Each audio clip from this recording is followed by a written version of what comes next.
चुनाव ये सिर्फ हार जीत के आंकड़े नहीं होते, नहीं, ये तो एक तरह से जनता का एक्सरे होते हैं। आज हम चांदवड़ 2024 के नतीजों को बस एक खबर की तरह नहीं, बल्कि एक फोरेंसिक जांच की तरह देखेंगे। हम एक एक परत हटाकर उस सच्चाई को समझेंगे जो इन नंबर्स के पीछे छिपी है। ये इस बात का विश्लेषण है कि कैसे जमीन की हकीकत और सियासी ताकत मिलकर एक जनादेश को शक्ल देती है। चलिए महाराष्ट्र के नासिक चलते हैं। यहाँ है चांदवड़। अब ये सिर्फ नक्शे पर एक जगह नहीं है, इसे आप कृषि भारत की नब्ज कह सकते हैं। यहाँ की जमीन, यहाँ की फसलें, यहाँ की अर्थव्यवस्था, सब कुछ खेती और मौसम के इर्द गिर्द घूमता है।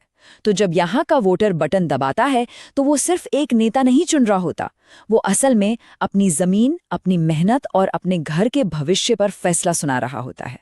तो किसी भी विश्लेषण की नींव होती है जमीनी हकीकत, और राजनीति में ये हकीकत हमें आंकड़ों से मिलती है।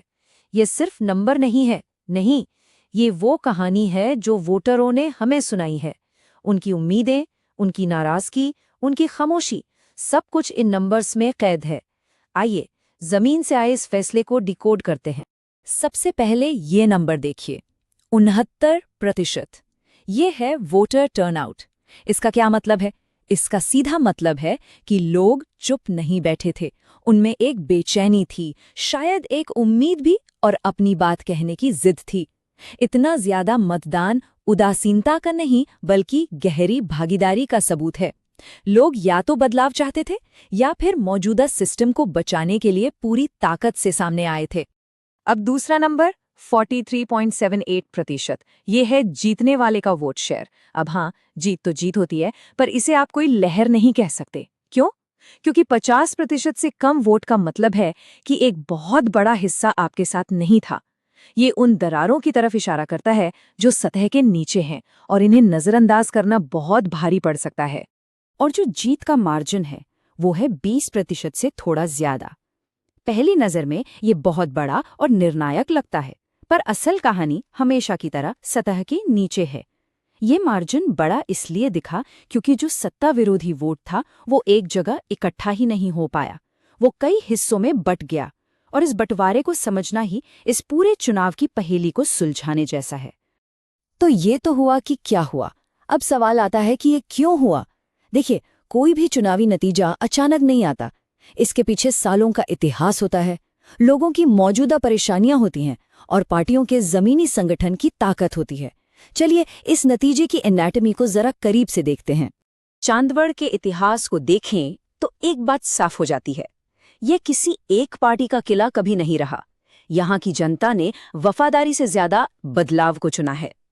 1995 में बीजेपी जीती, 1999 में एनसीपी ने बाजी पलट दी, 2009 में तो एक निर्दलीय उम्मीदवार जीत गया, जो दिखाता है कि लोग पार्टियों से निराश होकर किसी व्यक्ति पर भी दांव लगा सकते हैं। ये इतिहास हमें क्या बताता है? यही कि चांदवड़ में जनादेश कमाना पड़ता है, वो विरासत में नहीं मिलता। और इसी माहौल को ये एक लाइन बिल्कुल सटीक पकड़ती है। ग्रामीण नासिक में सत्ता विरोधी लहर बढ़ रही है, जिसे कृषि संकट और स्थानीय बारीकियों से हवा मिल रही है। ये लाइन हमें सूखे आंकड़ों के शोर से निकालकर सीधे खेत के मेड़ पर ले जाती है, जहां असली परेशानियां हैं, असली संघर्ष है। तो ये संघर्ष है क्या? ये चार्ट देखिए। किसानों की कम आमदनी, जाति और आरक्षण के पेचीदा मुद्दे और बेरोजगारी। ये सिर्फ चुनाव के मुद्दे नहीं हैं, ये लोगों की जिंदगी की सच्चाइयां हैं, उनकी चिंताएं हैं। और जब समाज में ऐसी गहरी तकलीफें हों तो ये और भी जरूरी हो जाता है कि हमारी सार्वजनिक बहस में एक गरिमा हो, एक जिम्मेदारी हो। यही तो हमारे संवैधानिक मूल्य भी कहते हैं। तो फिर सवाल वही है, अगर नाराजगी इतनी थी तो नतीजा ऐसा क्यों? जवाब किसी एक चेहरे में नहीं, बल्कि पूरे सिस्टम में है। एक तरफ सत्ताधारी दल का जमीनी संगठन बूथ लेवल तक मजबूत, दूसरी तरफ विपक्ष का बिखरा हुआ वोट, संगठन कमजोर, और ऊपर से अंदरूनी झगड़े। इसने पूरी की पूरी सत्ता विरोधी लहर की हवा निकाल दी। ठीक है, तो अभी तक हमने समस्या की चीरफाड़ की। अब बात करते हैं समाधान की। इन चुनौतियों से निपटने के लिए एक रणनीतिक ढांचा है, जिसे हम कहते हैं चतुर्मुख सिद्धांत। तो ये चतुर्मुख सिद्धांत, ये है क्या चीज? ये 4 पिलर्स पर खड़ी एक रणनीति है: समुदाय, अर्थव्यवस्था, संगठन और संचार। और इसका मकसद सिर्फ अगला चुनाव जीतना नहीं है, नहीं, इसका असल मकसद है जनता का भरोसा, उनकी पॉलिटिकल कैपिटल वापस जीतना। ये जमीन से एक मजबूत अभियान बनाने का नक्शा है। चलिए इन चारों को एक एक करके समझते हैं। पहला, समुदाय, मतलब समाज के ताने बाने को समझो, अलग अलग जाति समूहों में एकता बनाओ। दूसरा, अर्थव्यवस्था, किसानों का दर्द, गांवों में रोजगार, इसे अपने अभियान का दिल बनाओ। तीसरा, संगठन, जमीन पर बूथ तक एक मजबूत नेटवर्क तैयार करो। और चौथा, संचार, खोखले नारे नहीं, सरकार की नाकामियों पर सीधी बात करो। आप देखिए, हर पिलर हमारी एनालिसिस में मिली एक एक कमजोरी का सीधा जवाब है। देखिए, रणनीति तो कागज पर बहुत अच्छी लगती है, लेकिन असली खेल तो उसे जमीन पर उतारने का है। रणनीति के बिना एक्शन अंधा होता है, और एक्शन के बिना रणनीति सिर्फ एक ख्वाब। तो चलिए इस ख्वाब को 90 दिन के एक ठोस एक्शन प्लान में बदलते हैं।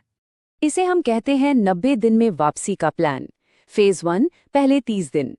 इसमें सिर्फ सुनना है, पदयात्रा करो, लोगों की शिकायतें लिखो, छोटी छोटी कमेटियां बनाओ। फेज 2, अगले 30 दिन।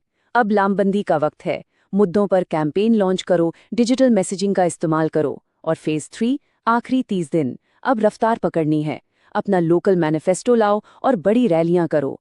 ये पूरा प्लान सुनने से शुरू होता है और एक बड़े अभियान पर जाकर खत्म होता है। लेकिन कोई भी प्लान, कोई भी रणनीति तब तक काम नहीं करती जब तक उसे चलाने वाला चेहरा सही न हो। नेतृत्व, ये सबसे जरूरी है। आदर्श उम्मीदवार कौन होगा? एक जनसेवक, जिसकी जमीन पर पकड़ हो, जिसकी छवि साफ हो। पर असलियत क्या है? एक लीडरशिप गैप है। तो काम ये है कि जल्दी से एक नए चेहरे को ढूंढकर उसे आगे बढ़ाया जाए। तो एक बात साफ है, आंकड़ों को समझकर जनादेश तक पहुंचने का रास्ता कोई 100 मीटर की दौड़ नहीं है। ये एक मैराथन है, जिसमें सटीकता चाहिए, लोगों के लिए सहानुभूति चाहिए और अनुशासित अमल चाहिए। और हाँ, इस सब में डेटा की भूमिका बहुत अहम है। पर हमें ये भी याद रखना होगा कि भारत के नए डेटा प्रोटेक्शन कानून के तहत लोगों की निजता और उनकी सहमति सर्वोपरि है। ये सिर्फ एक कानूनी नहीं, बल्कि एक नैतिक जिम्मेदारी भी है। तो मैं आपको इस एक सवाल के साथ छोड़ता हूँ, क्या डेटा पर आधारित एक ब्लूप्रिंट लोगों में फैली इस नाराजगी को एक मजबूत चुनावी जीत में बदल सकता है? इसका जवाब किसी कागजी प्लान में नहीं है। इसका जवाब है जमीन पर उतरने की काबिलियत में और लोगों का दिल जीतने की कला में।